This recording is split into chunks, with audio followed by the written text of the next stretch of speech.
Procesos psicológicos básicos. Atención, es la capacidad de concentrar el pensamiento.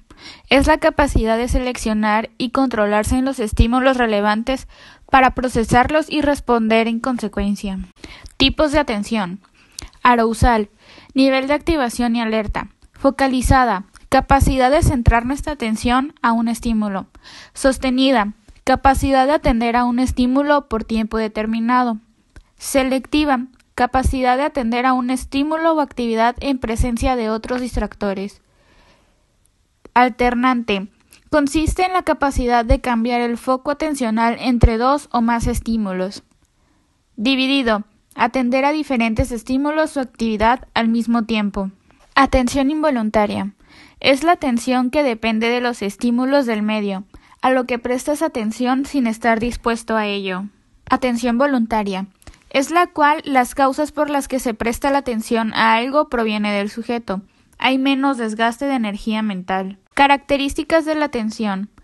Orientación, focalización, estabilidad, concentración e intensidad. Focalización, estabilidad, concentración e intensidad.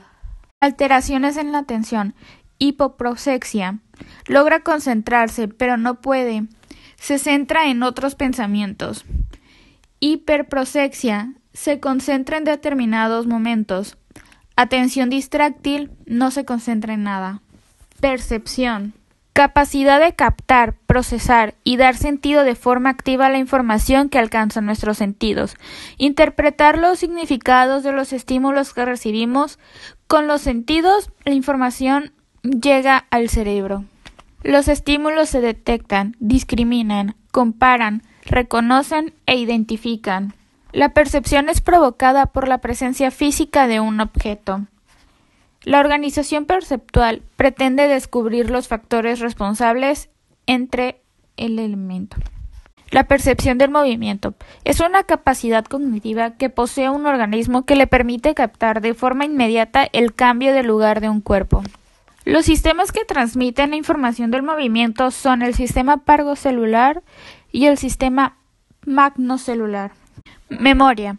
Es el proceso por el cual la información se codifica, almacena y recupera. Consta de 3 etapas. La codificación, que es cuando la información se registra por las vías sensitivas y llega a la corteza. El almacenamiento es el mantenimiento del material guardado en el sistema de la memoria. Recuperación es la localización del material almacenado, llevado a la conciencia y la utilización del mismo. Tipos de memoria. La memoria sensorial. Consiste en las representaciones de estímulos sensoriales brutos. Esta se divide en 2.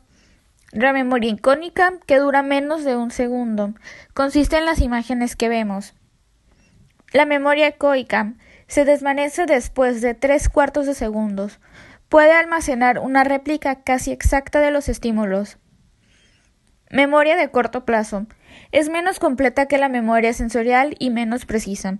Puede retener 7 elementos o paquetes de información. Memoria a largo plazo.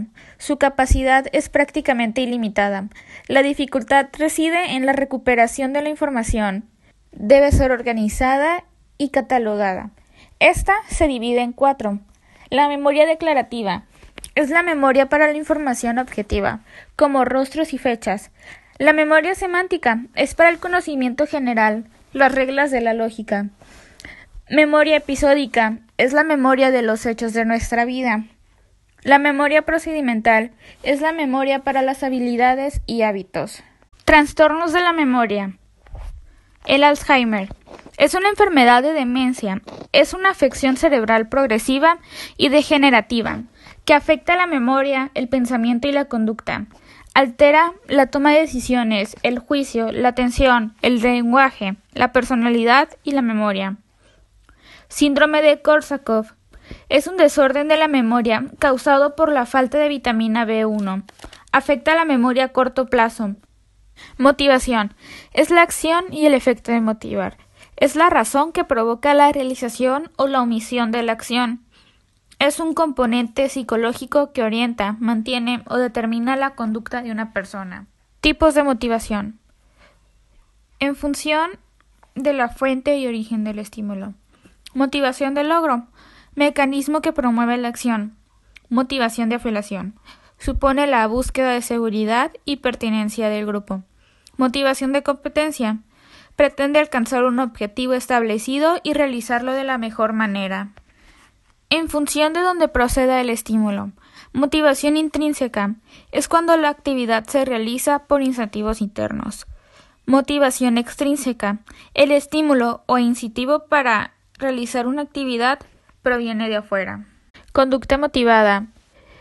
Son conductas reflejas, son persistentes, son propositivas, espontáneas y están sujetas a las condiciones internas del organismo que lo conducen hacia una recompensa, y su actividad depende del hipotálamo y del sistema límbico.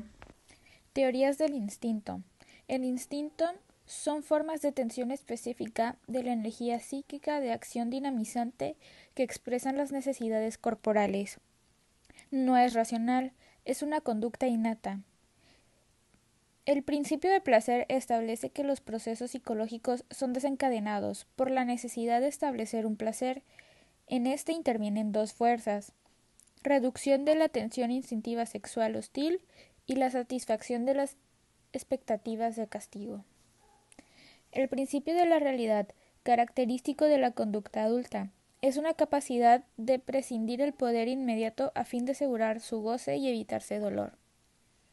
Teoría de pulsión. Pulsión es un fenómeno biológico con representación psíquica. Se piensa y luego se actúa. Hay una pulsión para cada cosa, por ejemplo, pulsión de saber, pulsión de vida, pulsión sexual, etc. Se sirve de un objeto. Esta es racional. Teoría de pulsión. Tendencia a una actividad generada por una necesidad.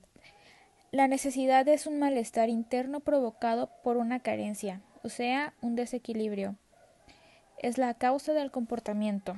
Las emociones. Estas están entendidas como fenómenos de raíz psicofisiológica y, según los expertos, reflejan formas eficaces de adaptación a diversos cambios ambientales. En el aspecto psicológico, las emociones generan sobresaltos en el índice de atención y aumentan el rango de diversas conductas en la jerarquía de respuestas del individuo que las experimenta.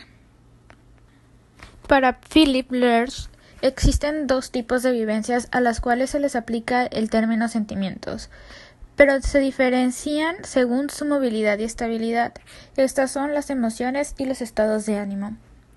Las emociones se pueden clasificar en dos grandes grupos: primitivas, que son el miedo, la excitación, el pavor, y las propias de la vida anímica superior, solo se dan en el hombre, por ejemplo, horror, entusiasmo e indignación.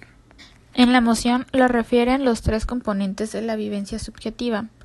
La primera son los componentes afectivos, vivencia de sentimientos en el sentido estricto.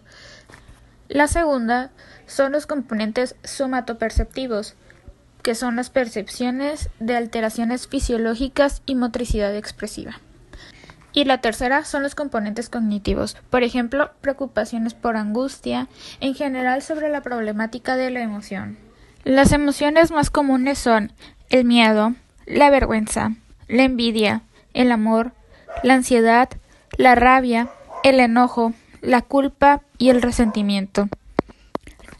Las alteraciones de la emoción son la ansiedad, la depresión, mindfulness, reducción de estrés, baja autoestima y duelo.